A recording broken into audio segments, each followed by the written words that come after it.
ouvrir la séance par l'appel des présents. Donc je suis présent, Vanessa Annie, Alain Boucris, Anne Ferreira, Jean-Luc Després, Pauline Bisquière, son pouvoir est en attente, Arnaud Dessin, Céline Monassa, Mathias Alonso, Roland Tibi donne pouvoir à Alain Boucris, Jean-Pierre Vanaver, Dominique Humez, François Elie, Caroline Delis, Mehdi Veloud donne pouvoir à Jean-Pierre Vanaver, Samantha Crézias donne pouvoir à Caroline Delis, Noémie Arnaufi donne pouvoir à Anne Ferreira, Grégory Nguyen, Bernard Camerer, Benjamin Godon, Stéphanie Couchou donne pouvoir à Dominique Humez, Joël Vilassa, Jean-Charles Joulin, Claude Duroux, donc, présent, Jamel Melouk. Parfait, merci beaucoup.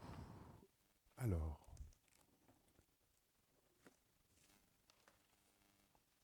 nous allons d'abord désigner le secrétaire de séance, donc ce sera Dominique Humez, qui accepte bénévolement. Merci. Nous allons adopter l'ordre du jour. Est-ce qu'il y a des personnes qui sont contre, qui s'abstiennent? Parfait, merci. Après, nous devons adopter le procès-verbal de la séance du 4 décembre dernier. Y a-t-il des remarques sur ce procès-verbal? Non.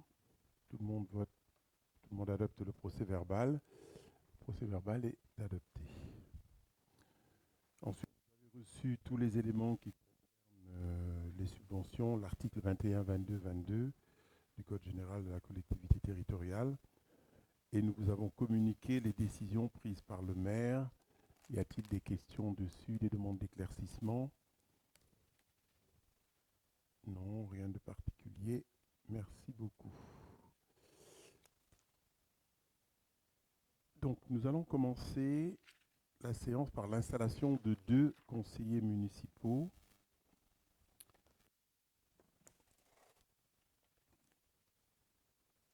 Alors, suite à la démission de Karine Charles, qui a démissionné le 5 décembre, et de Thierry Evin, qui a démissionné le 5 janvier 2024, nous allons prendre acte d'abord de ces démissions et prendre acte dans le tableau municipal de la présente délibération. C'est le premier point, d'abord prendre acte de ces démissions. Nous devons prendre acte tout simplement, ça ne se vote pas.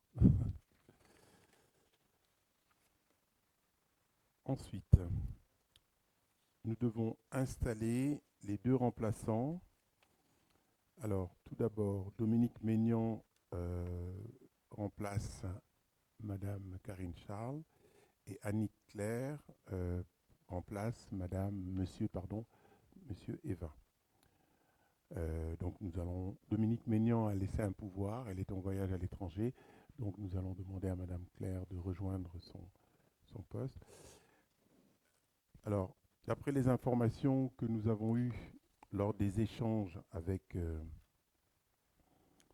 Madame Maignan remplace dans les commissions Madame Karine Charles sur ses différents postes.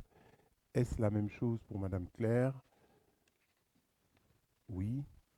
D'accord. Ça nous permet de gagner beaucoup de temps. Nous n'allons pas refaire toutes les commissions. Donc voilà. Donc nous devons entériner la modification de la délibération 28-2023 et adopter la nouvelle composition des commissions et sous-commissions municipales, facultatives et permanentes, telles que présentées ci-dessous. Vous avez la liste. Donc le remplacement a été... Si quelqu'un le souhaite, je peux tout relire, sinon nous passons. Voilà. Y a-t-il des abstentions? Y a-t-il des votes contre? Merci, le point 2 est adopté. Nous passons aux affaires générales, le point 3. Donc, nous devons valider l'adhésion de la ville d'Ormesson au SAF 94. Donc, comme nous l'avons déjà dit ici, lorsque nous appartenons à un syndicat, toute modification, toute entrée et toute sortie de ce syndicat doit être votée par tous les membres qui appartiennent à ce syndicat. Donc, le conseil municipal de Marolles doit délibérer et donner un avis favorable ou défavorable à l'adhésion de la ville d'Ormesson sur Marne au SAF 94. Y a-t-il des abstentions, des votes contre? Nous donnons un avis favorable à l'adhésion de la ville d'Ormesson au SAF 94. Nous devons également approuver la convention pour l'accompagnement du CIGEF. Donc, comme vous le savez, le CIGEF, qui est un syndicat, a décidé de nous accompagner, d'accompagner les petites villes pour tout ce qui concerne les émissions, la réduction des émissions de gaz à effet de serre, compte tenu des objectifs qui nous sont fixés pour 2030-2035. Donc nous devons réduire les émissions de gaz, nos émissions de gaz à effet de serre, de 40% entre 1990 et 2030. Nous devons également réduire notre consommation énergétique finale de 50% en 2050 et porter la part des énergies renouvelables à 23% de la consommation finale brute en 2020. Voilà, donc nous devons juste voter que nous acceptons, comme plusieurs petites villes, dans le cadre des accords dits de Grenelle, d'être accompagnés par le CIGEF chaque fois que nous en aurons besoin. Y a-t-il des questions sur ce sujet? Y a-t-il des abstentions, des votes contre? Le point 4 est adopté. Voilà, nous allons passer à présent au débat d'orientation budgétaire.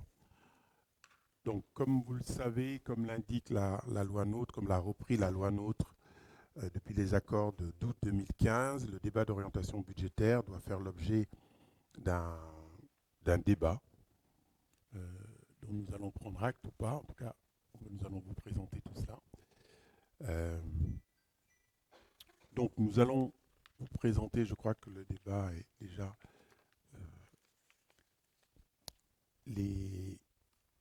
tout est déjà affiché au panneau lumineux. Alors, la présentation de ces débats d'orientation budgétaire est toujours la même. D'abord, nous parlons de l'environnement général mondial, national, puis local. Et puis, nous allons présenter les chiffres de l'exercice 2023 et donner les orientations budgétaires 2024. Voilà. Alors,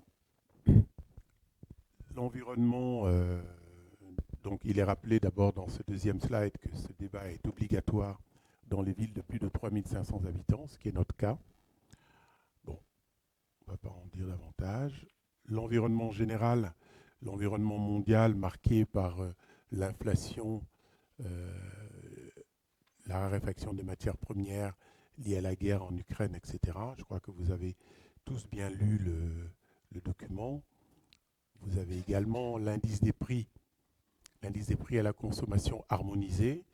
Donc pourquoi harmonisé? Parce que maintenant nous avons un indice de prix européen que tout le monde utilise le même. Donc autant de choses, en tout cas pour l'inflation, qui vont qui ont impacté nos chiffres 2023 et qui impacteront également notre budget 2024. Voilà, la situation économique, je ne vais pas m'étendre dessus. La situation économique nationale, tout le monde la connaît. Une consommation des ménages qui tend à être plus dynamique. Les investissements des entreprises après une forte baisse et un ralentissement de l'inflation qui devrait se poursuivre en 2024. Nous sommes actuellement à 4,1 alors qu'on a des taux d'inflation en Europe qui vont jusqu'en 6,7. Nous ne sommes pas les meilleurs élèves, mais nous ne sommes pas les pires. Voilà quelques points, nous reviendrons dessus si vous le souhaitez. Bref, nous avons mis également quelques éléments de la loi de finances 2024 et nous passons plutôt au niveau local, les points à indiquer au niveau local de Marolles. Donc, nos chiffres 2023 ont été affectés par l'inflation. Vous verrez tout à l'heure le graphique. Il y a un graphique où l'on montre tout ça. Nous avons également été impactés par les augmentations de dépenses de personnel. Nous avons un État qui décide d'augmenter les indices, de donner des primes sans nous concerter alors que le budget est fait. Donc nous sommes obligés d'obtempérer. Et puis bien sûr la hausse des prix.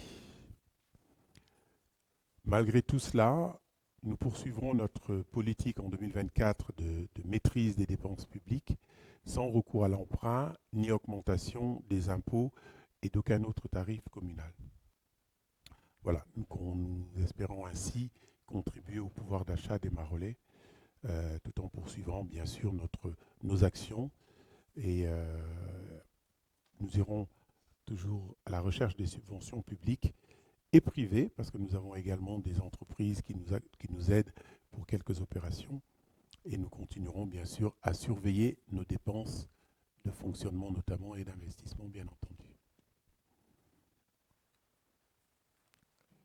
Alors, quelques résultats, quelques points de résultats du budget de fonctionnement. Donc, nous avions un budget de fonctionnement, je vais directement, nous avons réalisé 104% de budget de fonctionnement, c'est-à-dire que nous avions prévu de réaliser 9 800 000 euros et nous avons réalisé 10 082 au total, essentiellement grâce à l'augmentation des taxes, des impôts et taxes. En 2023, les bases ont été augmentées de 7%. Comme vous le savez, nous n'avons pas changé les taux depuis 2020. Donc, c'est les bases qui ont été augmentées. Cela a généré une augmentation par rapport au budget, une augmentation de recettes nous avons fait 105%. Nous avons eu également quelques petites surprises, comme une augmentation de la dotation globale de fonctionnement, la DGF, pour la première fois depuis très longtemps. Je crois que c'est la première fois tout court. Nous avons reçu la DSR, la dotation de solidarité rurale. Pourquoi? Je n'en sais rien. Nous espérons recevoir cette dotation cette année encore. Voilà. Au niveau des dépenses, nous avons réalisé 91% des dépenses prévues. C'est toujours le même challenge. Une fois que nous avons voté le budget, nous faisons attention ligne par ligne à chaque dépense. Et comme vous pouvez le voir ici, hormis les charges financières, puisque les emprunts sont remboursés de manière connue et il n'y a pas eu de nouveaux emprunts, tout est en dessous de 100%, puisque nous essayons de négocier, de réduire tous les coûts auxquels nous avons à faire face. Donc, ces recettes qui sont supérieures au budget et ces dépenses qui sont inférieures aux coûts prévus font que le résultat 2023 a été de 281 000, a contribué à 281 761 euros, au report à nouveau 2022 qui était de 977 000 euros. Ce qui fait que le résultat de fonctionnement cumulé est de 1 258 000 euros, 856,16 pour être très précis. Sans les 16, ce n'est pas juste. Voilà pour les comptes de fonctionnement. Alors, soit vous voulez poser des questions maintenant où on fait l'investissement et on fait tout globalement, je pense que ce sera plus simple. Pour les investissements, alors, si l'on s'arrête au réalisé, alors déjà, il faut bien comprendre que le cycle de fonctionnement n'est pas le cycle d'investissement, puisque le fonctionnement, c'est la dépense qui est constatée et qui est faite, la dépense est dans les comptes, point. Le cycle d'investissement, c'est un cycle beaucoup plus long. Il y a des travaux qui sont prévus, donc ces travaux sont réalisés en partie, et il y a des travaux qui sont en cours de réalisation. Donc il existe pour les investissements, ce qui s'appelle les restes à réaliser.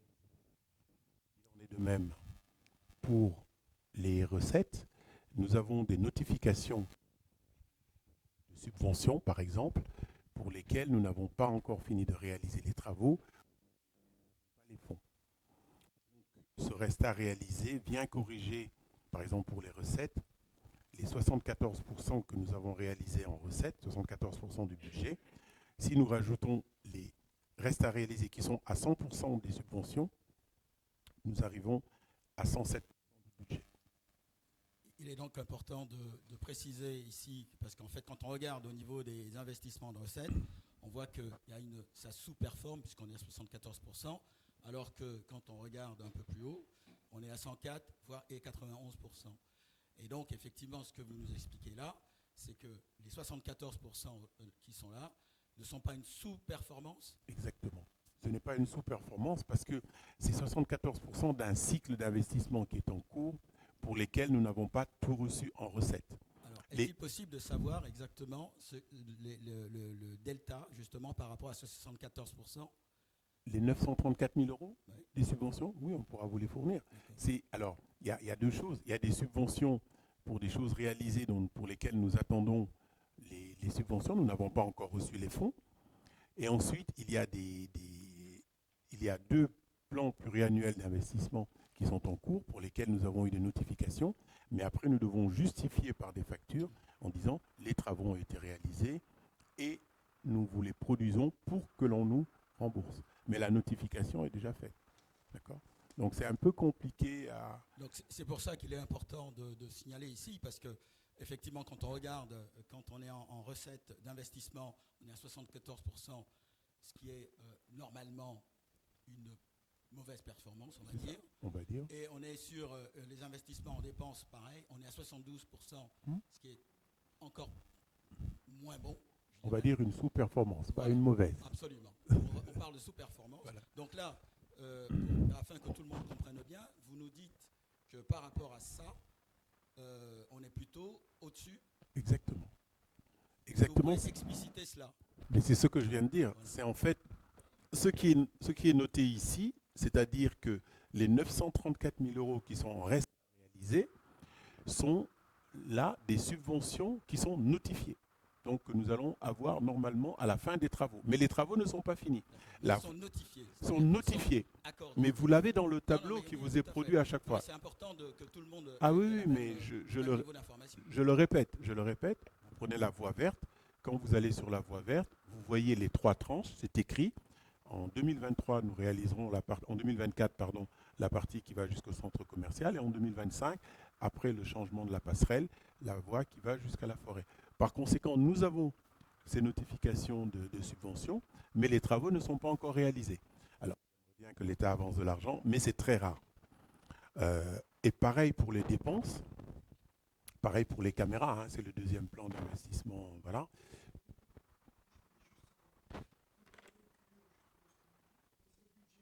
Allumez-le. C'est devant. C'est au milieu. C'est bon, c'est allumé. Sinon, l'enregistrement passe pas bien. C'est juste pour ça.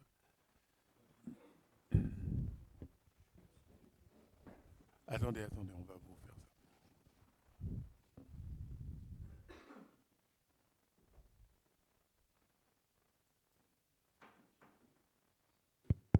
Voilà, ce sera mieux. Oui. Ma question, elle est très simple. Ce que vous dites là, est-ce qu'il est considéré comme un budget prévisionnel? Parce que les travaux, on reçoit la dotation, mais ils ne sont pas encore faits. Donc, ils sont à venir. Donc, est-ce qu'on peut le considérer comme un budget prévisionnel à part?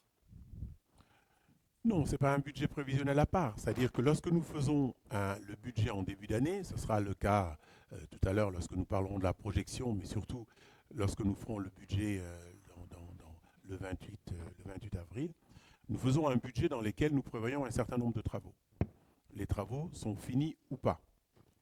Donc, le budget est toujours prévisionnel, d'où son nom, mais quand les travaux ne sont pas finis, on dit on en a réalisé un certain nombre. Mais comme il y a des travaux qui sont en cours, à ce moment-là, est-ce qu'ils sont inclus dans votre budget à ce Bien moment-là? sûr que c'est inclus Donc, dans le budget. c'est-à-dire, ils sont inclus, mais en réalité, il manque encore. Exactement.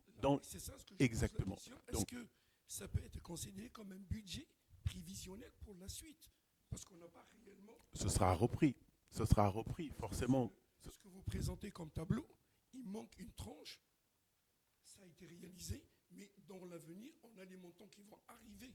Donc on ne peut pas le considérer comme étant dans le budget. Si, en fait, le budget est fait en début d'année, le reste à réaliser est repris sur l'année d'après. Donc il n'y a pas de problème. Enfin, il continue. C'est un cycle. C'est pour cela que j'ai parlé de cycle d'investissement qui est différent du cycle de fonctionnement. Le cycle de fonctionnement, c'est une dépense. J'ai de l'argent dans ma poche, je sors du magasin, j'ai des produits, j'en ai moins dans ma poche, j'ai comptabilisé ce que j'ai payé. Point. Mais le cycle d'investissement, quand vous construisez par exemple quelque chose, je construis une maison, allez, on va prendre un exemple que tout le monde peut imaginer, il faut à peu près 8 mois, 9 mois pour construire un avion. Donc pendant que l'avion est en construction, nous avons les dépenses, mais nous ne l'avons pas encore vendu. Donc ça revient à peu près à ça. D'accord ? Donc il y a tout un cycle d'investissement qui fait que quand on arrive au 31 décembre, nous faisons une photo de la situation. Donc dans la photo, il y a ce qui est dans les comptes et il y a ce qui va arriver, qui sera repris dans les comptes de l'année prochaine. Ça ne sera pas inclus dans l'année même. Ça sera pour la suite. Exactement.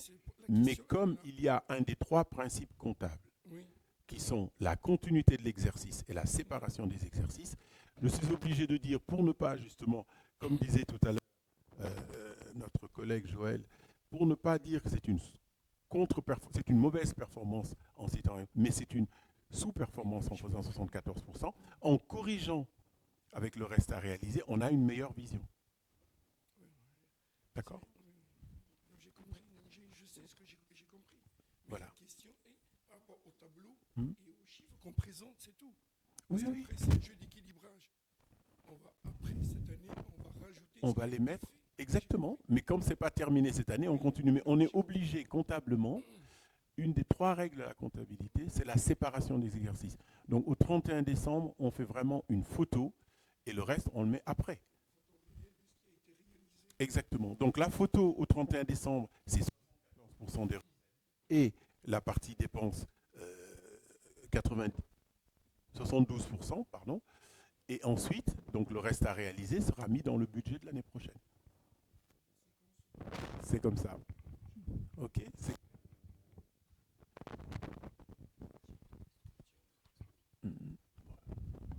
Voilà. Donc voilà pour les résultats. Je continue dans la projection de l'année. Alors dans ce contexte, que prévoyons-nous en 2024 dans le budget, puisque c'est le débat d'orientation budgétaire. Nous prévoyons un budget de fonctionnement à 10 280 000 euros. Alors nous avons essayé d'estimer la part de l'inflation, dont 720 000 euros d'inflation. On n'a compté que l'inflation, on n'a pas compté les primes imposées par l'État, on n'a pas imposé les indices qui nous sont imposés par l'État. Juste une information à ce niveau, pour que vous sachiez que en ne faisant rien, chaque année, en début d'année, nous prenons sur la masse salariale, à cause du point d'indice, etc., 170 000 euros d'augmentation. Voilà.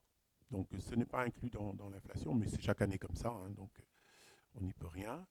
Donc si on enlevait ces 720 000 euros, on arriverait à peu près au niveau de 2023. Enfin, je crois que le schéma est assez clair pour comprendre la projection. Pareil pour le budget d'investissement. Donc justement, dans ce budget d'investissement, il y a les 900 000 que nous espérons recevoir, enfin, pour la partie que l'on pourra recevoir, et les 400 000 de travaux qui restent à réaliser. C'est dans ce budget. Donc nous aurons un budget de 2 944 000 euros, ce qui n'est pas mal comme investissement par rapport aux années antérieures. C'est un bon investissement encore pour la ville.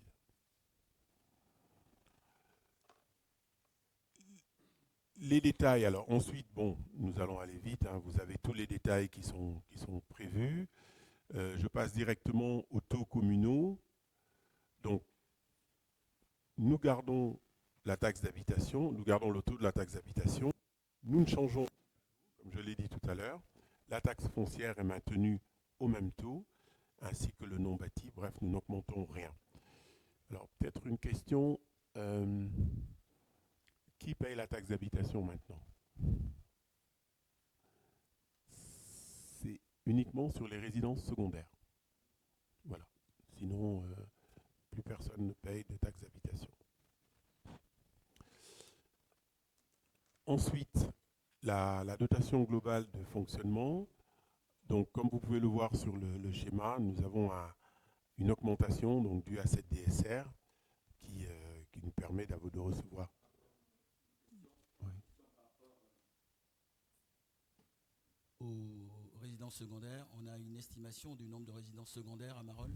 Nous étions 5 l'année dernière. Mais là, nous allons demander combien on va. Mais nous en avons parlé en commission. Absolument, c'est pour ça que nous n'avons pas eu de nouvelles depuis. De sorte que tout le monde ait la même nous n'allons pas.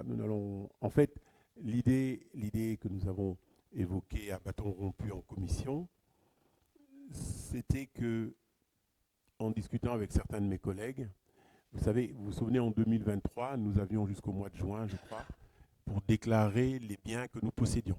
Tout le monde devait déclarer ça au mois de juin.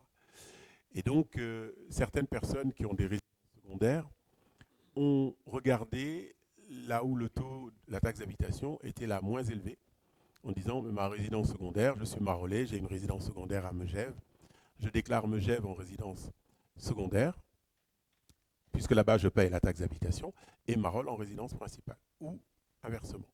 Et certaines villes se sont retrouvées avec une multiplication du nombre de résidences secondaires. Donc ces villes ont dit, on augmente la taxe d'habitation sur les résidences secondaires. Donc ce que nous avons évoqué, c'est que nous allons voir, si on passe de 5 à 80, peut-être que nous augmenterons le taux. Si on passe de 5 à 8, franchement, on va nous éviter un point à voter en conseil municipal, si vous en êtes d'accord. OK? Donc voilà, pour la DGF, bonne nouvelle. Donc nous avons budgété de recevoir la même chose cette année. Voilà, vous avez un certain nombre de détails qui vous ont été donnés. On vous donne également l'effectif ainsi que les intérêts que nous devons payer. Nous reparlerons de l'endettement un peu plus tard.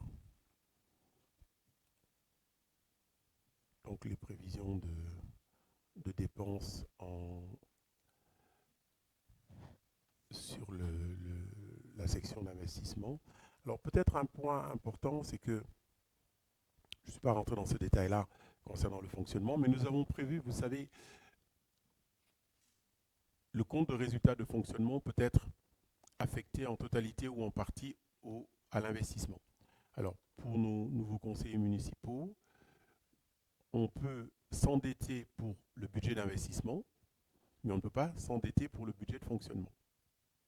D'accord? Donc déjà, il faut avoir ça en tête. Ce qui fait qu'on évite d'envoyer 100% du résultat de fonctionnement en investissement, parce qu'après, la marche arrière est impossible. On ne peut s'endetter que pour de l'investissement. En revanche, nous avons utilisé un point comptable. Nous pouvons, dans le budget de fonctionnement, mettre un point, un article, qui nous permet à tout moment d'envoyer des sommes du fonctionnement à l'investissement sans attendre le résultat de fin d'année. Voilà, donc, et ce point-là, qui est un autofinancement, l'an dernier, nous avions mis 200 000 euros, je crois, 200 000 euros. Et cette année, nous avons décidé de mettre 700 000 euros. Et nous avons fait exprès de montrer cette somme pour permettre à tout le monde d'appréhender le fait que nous avons une capacité d'autofinancement. Parce que quand on parle de capacité d'autofinancement, c'est un ratio, c'est flou, c'est pas très clair. Alors qu'en utilisant ce point comptable, on voit très clairement que nous avons la capacité dans notre budget de financement, de fonctionnement, de dégager de l'argent en cours d'année pour financer notre budget d'investissement.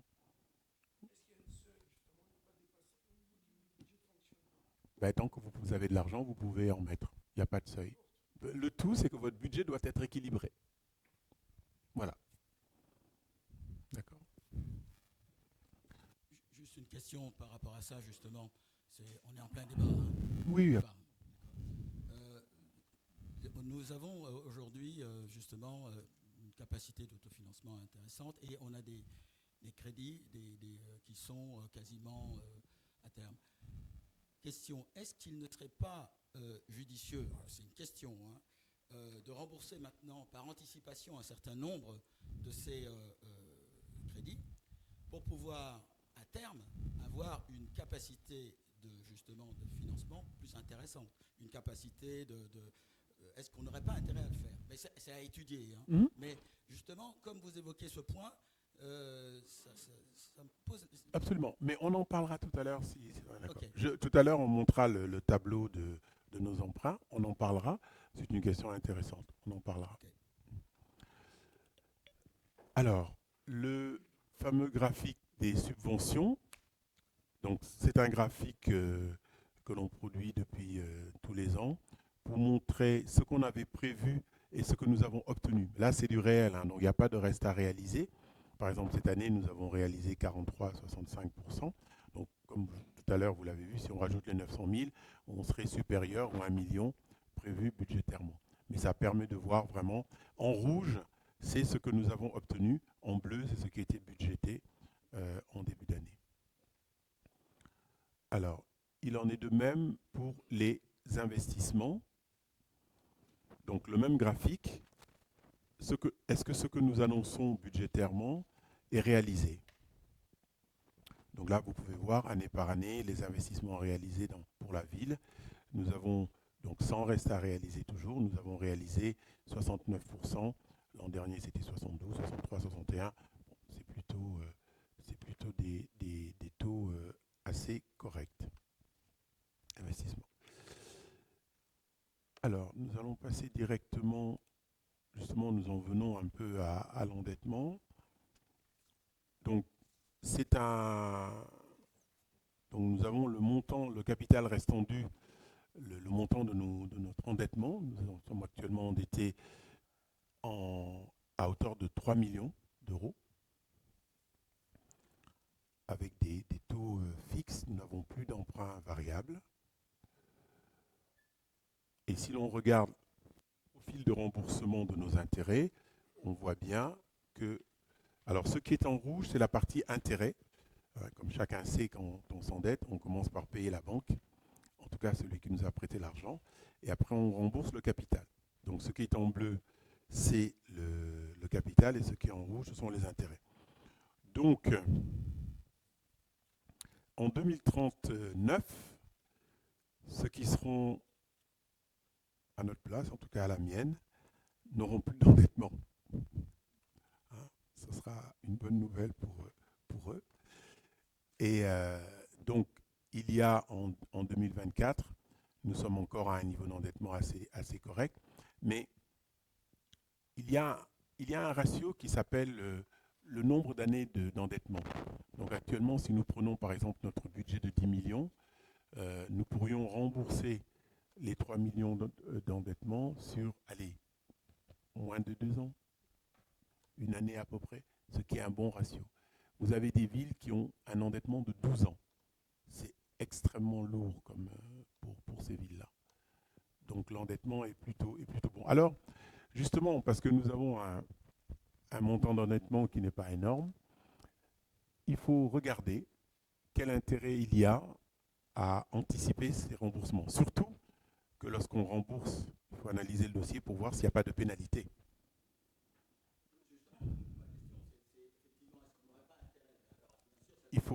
Il faut analyser, voilà. Exactement.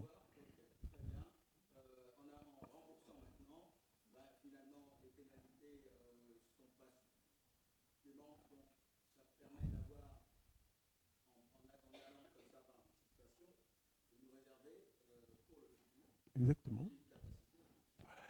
Disons que comment dire, c'est le moins qu'on puisse dire, dans un environnement incertain. Donc il faut commencer par savoir de quoi on parle, étudier ce qu'il en est, voir s'il vaut mieux réduire par exemple les 700 000 euros que nous mettons en investissement en disant on va rembourser pour 300 000 euros. Ce qui reste, 300 000 euros sur 3 millions, ce n'est pas grand-chose. Mais par contre, 300 000 euros dans un budget d'investissement, c'est important. Donc, est-ce qu'il ne vaut pas mieux dans l'environnement incertain dans lequel nous vivons actuellement, se dire, étudions la question et nous verrons s'il est temps d'agir ou s'il est urgent de ne rien faire. Pour l'instant, je pense que nous attendons un peu parce que... Ouais. Oui, Vanessa me souffle qu'en 2020, nous avions fait l'analyse et c'était pas vraiment intéressant. Parce qu'il y a beaucoup de remboursements quand on paye de manière anticipée. Il y a des pénalités, mais il faut faire l'étude. Voilà, dans 3 ans, ouais, on peut regarder. Alors, ce ne sont...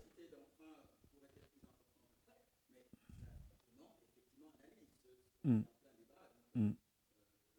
Bon, ce qu'il faut aussi dire, c'est que cet endettement, parce qu'on peut se demander, mais d'où vient cet endettement? Cet endettement nous a permis d'avoir nos écoles, nos infrastructures, la MAM, bon, bref, tout ce dont nous bénéficions aujourd'hui. Donc il faut le dire quand même, ce n'est pas un endettement qui est fait d'abord pour payer les agents ou les voyages de je ne sais qui. Donc, je tiens à le préciser. Voilà. Donc c'est un endettement tout à fait normal et qui n'est pas excessif. Alors pour finir cette présentation, donc le tableau qui est obligatoire, qui est le tableau des investissements prévus, le tableau des investissements prévus pour 2024-2025. Alors juste les deux dernières colonnes, c'est 2 années, c'est 2025-2026. Donc vous avez 2024, ce qui est prévu, ce que nous avons prévu de faire. Nous avons 2023 plus le RAR, le reste à réaliser, d'accord, pour bien dire que c'était dans le budget.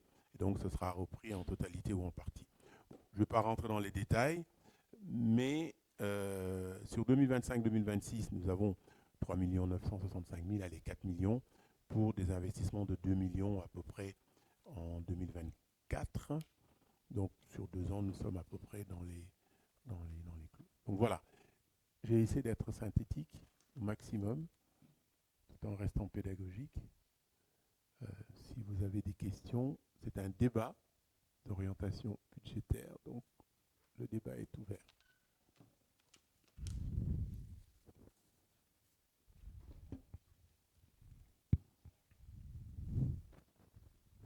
Le débat est ouvert.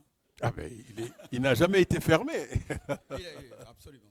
Non, mais moi, la question qui me vient, parce qu'on parle de budget, etc., est-ce que vous pourriez, la livraison du centre ancien est prévue pour quand? Septembre. Et par rapport à ça, justement, on a une projection des inscriptions des enfants, etc. Absolument. On l'a. C'est intéressant de savoir effectivement et quelle est la tendance à peu près. Alors, je n'ai pas le document, je n'ai pas pris le document avec moi, mais il est à mon bureau. Nous avons, je crois que c'était mardi c'est ça, c'était mardi. Nous avons été invités, enfin un petit comité par Expansiel qui nous a montré le logement témoin qui est meublé, etc., qui permet de mieux se projeter. D'abord, les ventes se portent bien puisque en 2024, donc en moins de 2 mois, ils ont vendu 13 logements, c'est-à-dire plus qu'en 2023. Ce qui est contraire à la tendance, en tout cas dans le Val-de-Marne, c'est pas ce que nous entendons. Ça, c'est la première chose. Deuxièmement, ils nous ont donné les statistiques des 60 logements qui ont été vendus sur les 90 en accès à la propriété. Si l'on prend les 24-35 ans, nous sommes à 44% des acquéreurs. Et si on y rajoute, on va jusqu'à 40 ans, nous sommes à 70% quasiment des acquéreurs. Donc le rajeunissement de la population qui était espéré est vraiment un objectif atteint. Le nombre d'enfants également, nous avons le détail par âge, etc. Nous avons budgété d'ouvrir 2 ou 3 classes l'année prochaine, mais nous leur avons surtout dit, parce que normalement les livraisons devaient avoir lieu, en tout cas pour l'île Est et l'île Ouest, les livraisons devaient avoir lieu en juin cette année. Et finalement, nous avons 2 entreprises qui ont déposé leur bilan, donc nous n'en sommes qu'à la 4e depuis le le début du projet. Donc on reporte des reports qu'on a déjà reportés. C'est comme ça. En tout cas, nous leur avons bien dit qu'attention, septembre c'est important parce que les inscriptions aux écoles, etc. Donc, c'est ce type d'anticipation, justement. c'est déjà fait. Oui, Donc, je m'en doute. ce que nous allons faire, d'abord, à la rentrée des classes, nous allons faire un comptage une semaine après la rentrée des classes pour constater. D'ailleurs, ça a été fait cette année. Et une classe a été ouverte à l'école des Buissons, si je ne dis pas de bêtises, à la maternelle des Buissons, après le comptage. Parce qu'il y a les inscriptions, des parents s'inscrivent, et puis en début d'année, ils ont déménagé pendant l'été. On ne les voit pas. Donc la nouvelle inspectrice a souhaité qu'il y ait un comptage en début d'année. Donc c'est ce qui sera fait. En tout cas, nous sommes prêts. Nous avons les investissements qui sont prêts. Nous allons équiper cet été 3 classes, comme prévu, 2 classes ou 3, je ne sais plus. Je crois que c'est 3 classes. Et donc nous sommes prêts à les accueillir à partir du mois de septembre prochain. Voilà. Donc pareil pour la partie sociale, nous allons y travailler. Donc sur les 41 logements sociaux, nous avons une vingtaine dont nous avons la main vraiment à 100%. Et nous allons proposer à la préfecture, comme nous en avons convenu. Donc là aussi, nous allons favoriser les familles, bien entendu, pour que l'objectif soit. Et je suppose donc que le taux à l'avenant, donc en fait pour ce qui est de la restauration scolaire, etc., le tout Absolument. à l'avenant. Absolument. Nous espérons avoir des enfants à l'école qui mangent. Il vaut mieux. Il vaut mieux, hein. Il vaut mieux. Donc, qu'ils puissent manger. Exactement. Donc voilà pour ce projet. Mais les chiffres sont vraiment intéressants. Mais nous les communiquerons dans le prochain magazine, pas dans le prochain, pardon, mais celui du mois de juin, de l'été. Voilà. Nous mettrons les chiffres de ceux qui vont venir parce que nous avons conscience que les Marolais ont besoin de savoir. Certains sont inquiets. Je me souviens lors des vœux, lorsque j'ai annoncé qu'il y avait 90 logements de propriété et 41 logements dits sociaux. Certains, ah bon, mais c'est pas 100% social. Ça fait 10 ans qu'on dit ça. Donc voilà. Donc c'est comme ça. Donc voilà pour ce. D'autres points, d'autres questions sur le DOB? Ça va? Bon. Donc, nous n'allons pas voter le DOB, nous allons voter le budget plus tard, mais nous devons prendre acte. Prenez-vous acte que nous vous avons présenté le DOB. Tout le monde prend acte. Parfait. Merci beaucoup. Alors, le point 6, c'est un peu un marronnier. Nous devons voter quelques acomptes, quelques avances de trésorerie à des organismes et quelques subventions également. Alors, bien sûr, c'est le budget primitif qui permettra de décider ce que nous allons donner, ce que la ville va verser au CCAS, ainsi qu'aux associations. Mais comme chaque année, nous avons des demandes d'acompte de trésorerie. Donc nous proposons de faire un versement de 30 000 € au CCAS, ce qui est inférieur à 25%, la limite plafond que l'on peut verser, 25% de ce que nous avions versé l'an dernier.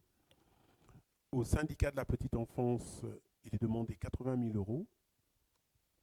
Et pour le syndicat de police, il est prévu 40 000 €.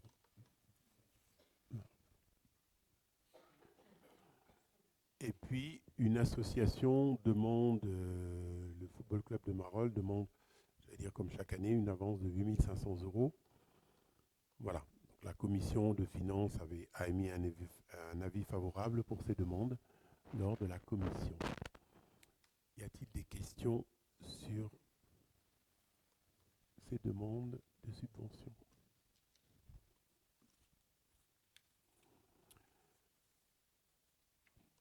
Donc, nous devons voter pour autoriser le versement de ces montants, dire que ces dépenses seront inscrites au budget, bien entendu, je n'ai pas le choix, il vaut mieux pour ma liberté, et reprendre cette avance dans le cadre des délibérations du budget le moment venu. Y a-t-il des abstentions? Y a-t-il des votes contre? Merci beaucoup. Le point 6 est adopté. Nous passons à la jeunesse, Madame Ferreira. Je vais vous présenter le point 7, qui est le renouvellement du dispositif contrat local d'accompagnement à la scolarité, le CLAS. C'est un dispositif partenarial hors temps scolaire qui s'adresse aux enfants du CP à terminale. Il propose aux enfants et aux jeunes l'appui et les ressources complémentaires dont ils ont besoin pour s'épanouir et réussir à l'école et qu'ils ne trouvent pas toujours dans leur environnement familial et social. Donc vous avez toute la convention. Il s'agit là d'approuver la convention et d'autoriser le maire à la signer. Avez-vous des questions ?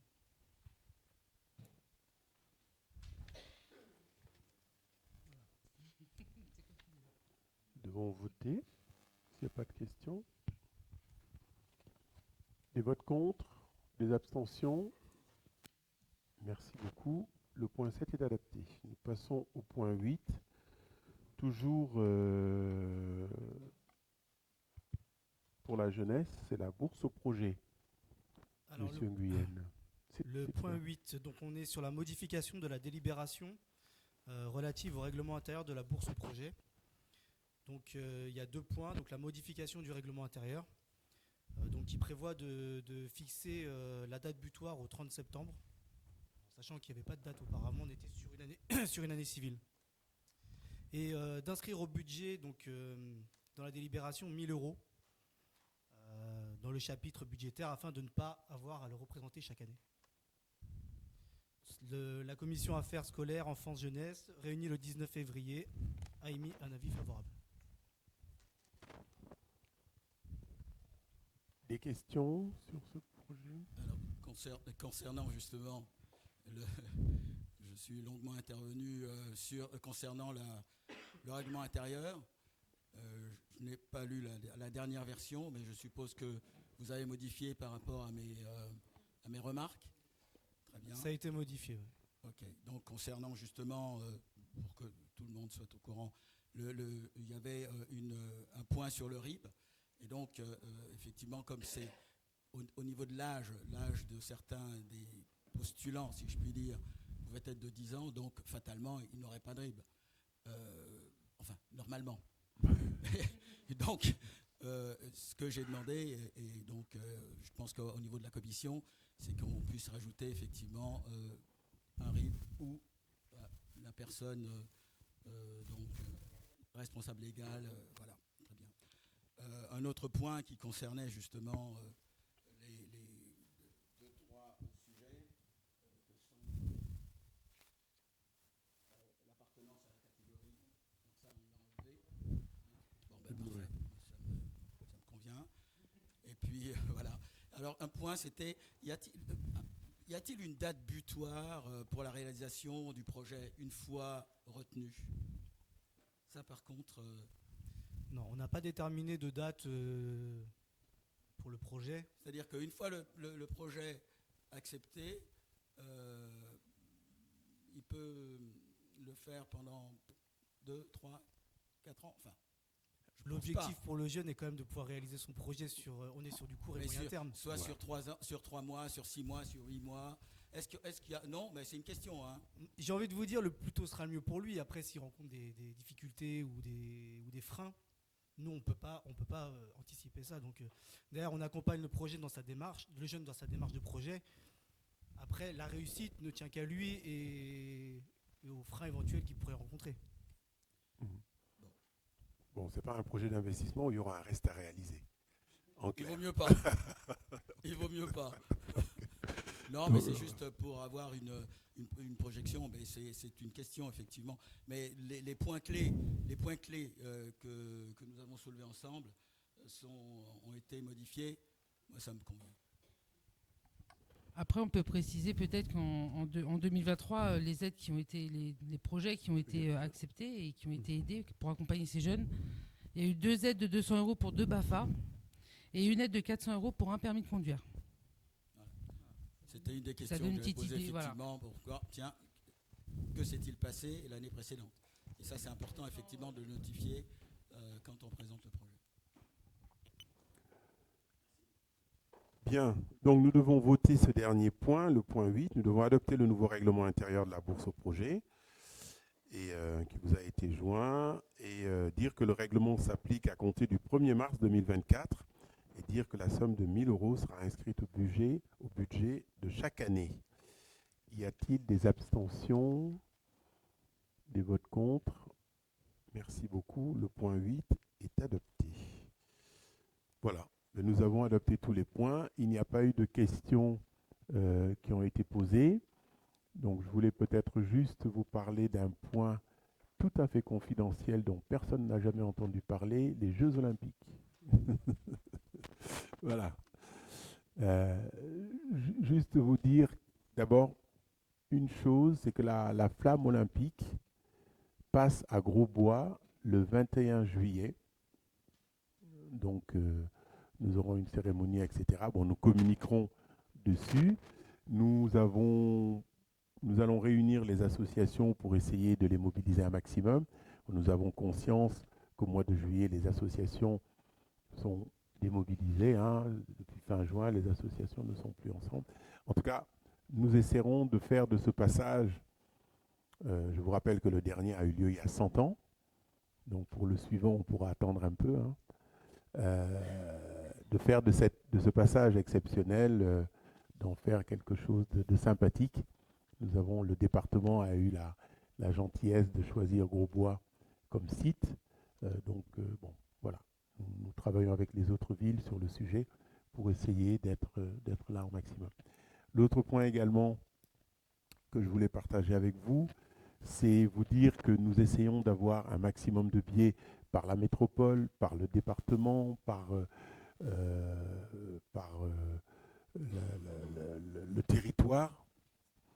Et en achetant également, nous avons mis dans le budget, mais nous en parlerons la prochaine fois, un peu d'argent pour essayer d'acheter des billets pour les JO que nous allons essayer de donner à nos associations, mais également à nos jeunes, à la Maison des Jeunes.